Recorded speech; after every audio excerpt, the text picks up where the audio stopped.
Hi, welcome back to Trinity Storytime. Today we're going to be reading chapter 11 of The Lion, the Witch, and the Wardrobe by C.S. Lewis. Now if you think back to chapter 10, the children and the beavers were on their way to find Aslan when they encountered Father Christmas, who gave them each a very special gift and then a very delicious breakfast. That's where we take up with chapter 11. Aslan is nearer. Edmund, meanwhile, had been having a most disappointing time. When the dwarf had gone to get the sledge ready, he expected that the witch would start being nice to him, as she had been at their last meeting, but she said nothing at all. And when at last Edmund plucked up his courage to say, "Please, your majesty, could I have some Turkish delight?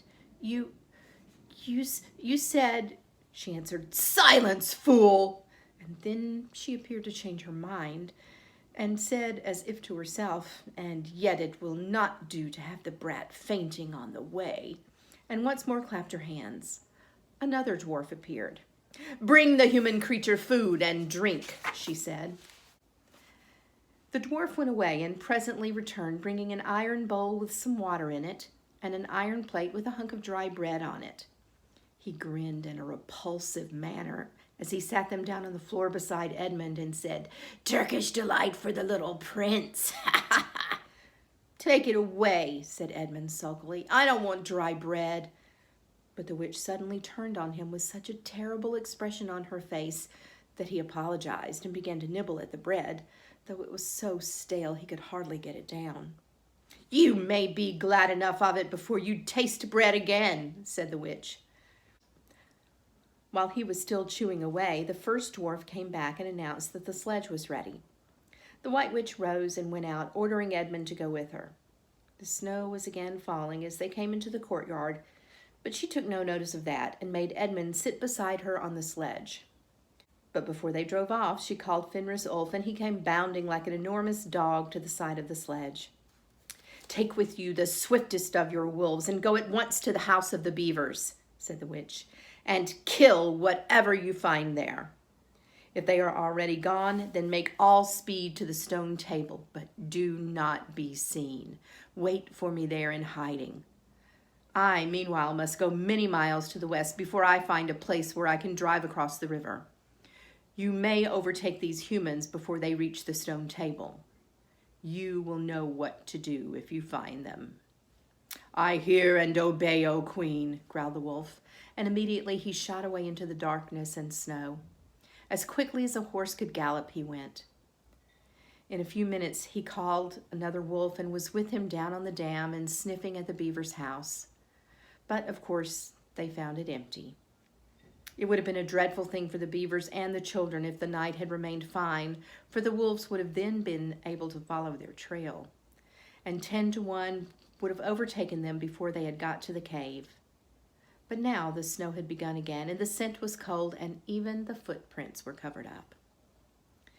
Meanwhile, the dwarf whipped up the reindeer, and the witch and Edmund drove out under the archway and on and away into the darkness and cold. This was a terrible journey for Edmund, who had no coat, and before they had been going for a quarter of an hour, all the front of him was covered with snow. He soon stopped trying to shake it off because as quickly as he did that, a new lot gathered, and he was so tired.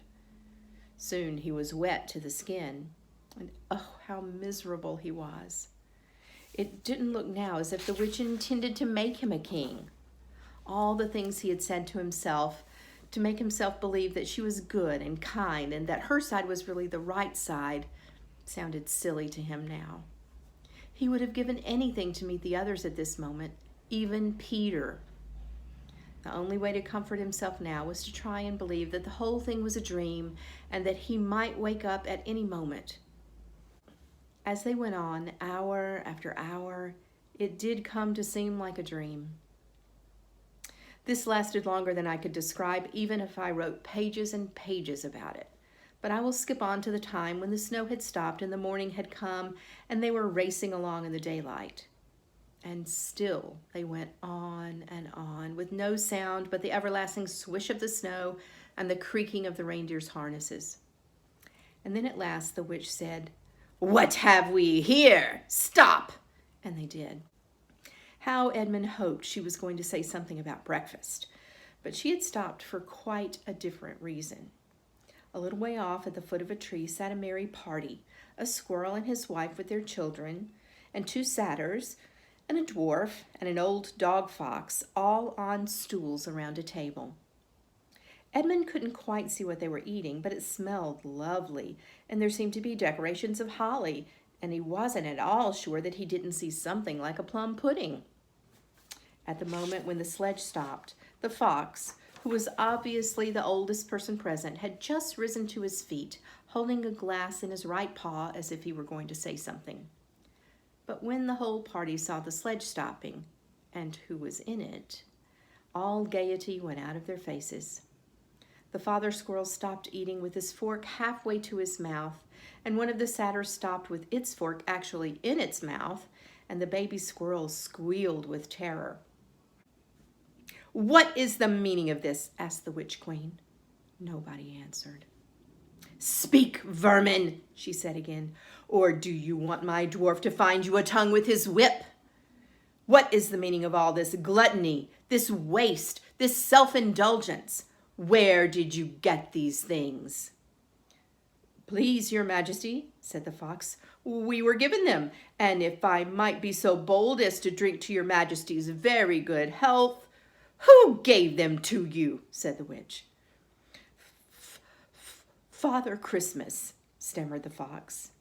"What?" roared the witch, springing from the sledge and taking a few strides nearer to the terrified animals. "He has not been here. He cannot have been here. How dare you? But no, say you've been lying and you shall be forgiven even now."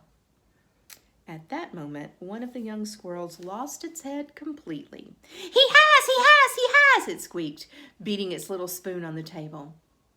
Edmund saw the witch bite her lips so that a drop of blood appeared on her white cheek. Then she raised her wand. "Oh, don't, please don't," shouted Edmund.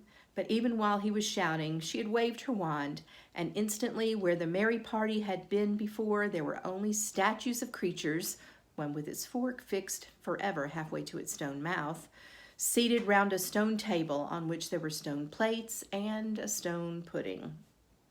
"As for you," said the witch, giving Edmund a stunning blow on his face as she remounted the sledge, "let that teach you to ask a favor for spies and traitors. Drive on." And Edmund, for the first time in this story, felt sorry for someone besides himself. It seemed so pitiful to think of those little stone figures sitting there all the silent days and all the dark nights, year after year, till the moss grew on them and at last even their faces crumbled away. Now they were steadily racing on again, and soon Edmund noticed that the snow, which splashed against them as they rushed through it, was much wetter than it had been last night. At the same time, he noticed that he was feeling much less cold. It was also becoming foggy. In fact, every minute it grew both foggier and warmer. And the sledge was not running nearly as well as it had been running up to now. At first he thought this was because the reindeer were tired, but soon he saw that this couldn't be the real reason. The sledge jerked and skidded and kept on jolting as if it had struck against stones. And however the dwarf whipped the poor reindeer, the sledge went slower and slower.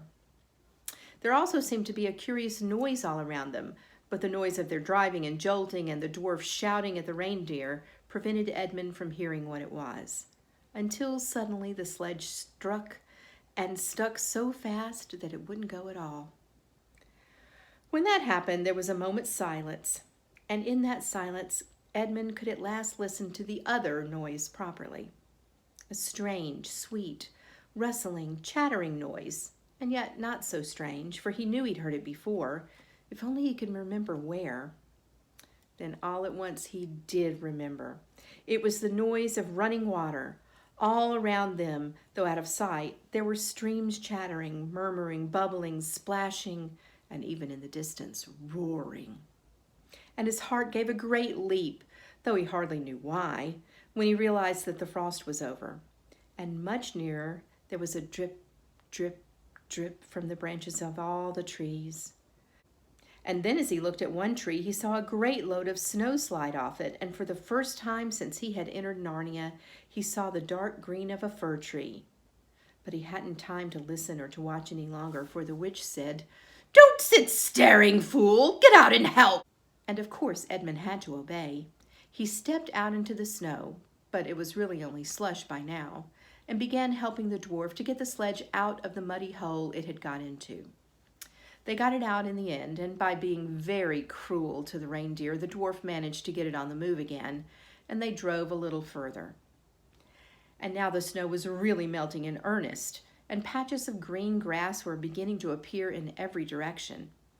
Unless you have looked at the world of snow as long as Edmund had been looking at it, you will hardly be able to imagine what a relief those green patches were after all the endless white. Then the sledge stopped again. "It's no good, your majesty," said the dwarf. "We can't sledge in this thaw." "Then we must walk," said the witch.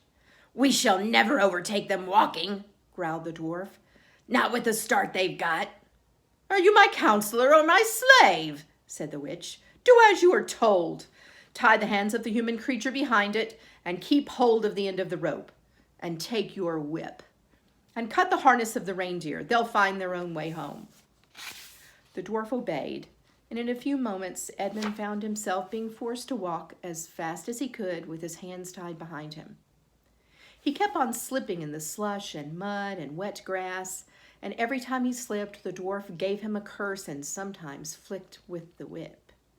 The witch walked behind the dwarf and kept on saying, "Faster! Faster!" Every moment the patches of green grew bigger and the patches of snow grew smaller. Every moment more and more of the trees shook off their robes of snow. Soon, wherever you looked, instead of white shapes, you saw the dark green of firs or the black prickly branches of bare oaks and beeches and elms. Then the mist turned from white to gold and presently cleared away altogether. Shafts of delicious sunlight struck down onto the forest floor, and overhead you could see a blue sky between the treetops. Soon there were more wonderful things happening. Coming suddenly round a corner into a glade of silver birch trees, Edmund saw the ground covered in all directions with little yellow flowers, celandines. The noise of water grew louder. Presently they actually crossed a stream. Beyond it they found snowdrops growing. "Mind your own business," said the dwarf when he saw that Edmund had turned his head to look at them, and he gave the rope a vicious jerk. But of course this didn't prevent Edmund from seeing. Only 5 minutes later he noticed a dozen crocuses growing round the foot of an old tree, gold and purple and white. Then he came to a sound even more delicious than the sound of water. Close beside the patch that they were following, a bird suddenly chirped from the branch of a tree. It was answered by the chuckle of another little bird further off. And then, as if it had been a signal, there was chattering and chirping in every direction, and then a moment of full song. And within 5 minutes the whole wood was ringing with the birds' music, and wherever Edmund's eyes turned he saw birds alighting on branches, or sailing overhead, or having their little quarrels. "Faster! Faster!" said the witch. There was no trace of fog now. The sky became bluer and bluer, and now there were white clouds hurrying across it from time to time. In the wide glades there were primroses. A light breeze sprang up, which scattered drops of moisture from the swaying branches and carried cool, delicious scents against faces of the travelers. The trees became fully alive. The larches and birches were covered with green and laburnums with gold. Soon the beech trees had put forth their delicate, transparent leaves. As the travelers walked under them, the light also became green. A bee buzzed across their path. "This is no thaw," said the dwarf, suddenly stopping. "This is spring. What are we to do? Your winter has been destroyed, I tell you. This is Aslan's doing." "If either of you mentions that name again," said the witch, "he shall be killed instantly." And that's the end of chapter 11.